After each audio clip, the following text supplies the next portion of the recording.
97, 98, 99, 100. Hi, I'm Jeanne. Welcome to Council Close-Ups.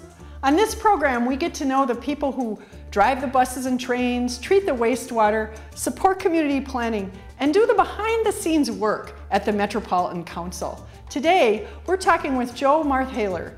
She's a mechanic at Metro Transit's Overhaul base. We are in her home gym. We'll talk to her in a minute, but I've just got to finish this set. 29, 30. Hi, Jeanne. Do you need a spot? Oh, hi, Jo. I just finished. Thank you very much. Good. You know, most people at their home workout room, they have a treadmill. This is quite a setup. It is. Thank you. I love fitness. I like working out. I have cardio equipment for my warm-up, and some days I just do cardio. I don't do strength training. And then when it's a strength day, I got a variety of machines and free weights that we use to work out with. And then my husband comes out and works out with me sometimes. So that's terrific. What a nice way to spend time together. It is. It is. It's awesome. Jo, you are a mechanic at Metro Transit's Overhaul base. What's the Overhaul base? At the Overhaul base, there's 4 different garages there. Oh. And ours, non-revenue, is the only shop that doesn't work on buses. The rest of them do. They've got unit overhaul where they overhaul trannies and engines. They've got the body shop where they do all the body work for the buses that get damaged. And then the brake shop where they do all the brakes. And then there's our shop. They call it non-revenue because everything we work on is not money making.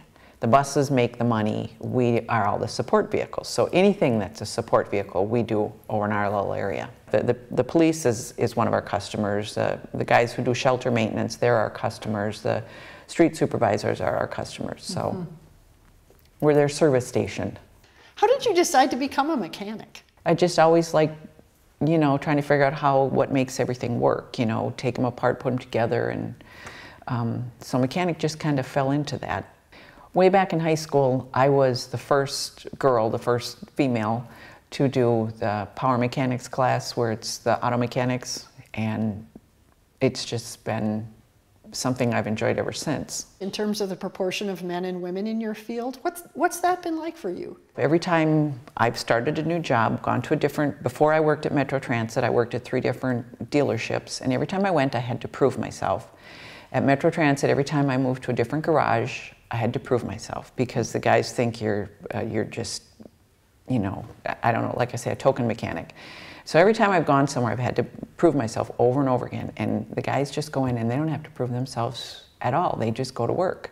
So I pretty much am prepared for that everywhere I go. You know, I got to work hard and show them that I'm really real. And I don't mind that because I like to work hard. That's great. You've certainly had a lot of experience, and I'm wondering what advice you might give to a young woman who's interested in becoming a mechanic. You don't have to be strong, although it helps, because the heavy stuff, you have other equipment to help you lift it, or you get someone to come and help you, because that's what the guys do too. It's not like you have to lift everything or do everything by yourself, but what you have to be is smart and trainable. Everything's an input or an output, and if you don't understand electricity and how computers work, you're going to have a tough time. But if you know that stuff, if you're smart and when I say trainable, I mean, you know, you still learn and it comes easier. It's not a tough thing to do, and I think that's what most women are afraid of. They think if they're not big and strong, they can't do this job, and that's not true. I'm not big. What are you most proud of about the work that you do? I'm really proud of just doing a good job. You know, going to work and putting my best out there, trying hard. When I had to do a rocker box gasket, which meant taking the top part of the engine apart and, you know, the injectors and the lifters and everything and putting a new gasket in and putting it all back together again. I really liked that because that was a big job. It would take me all day and then part of another one.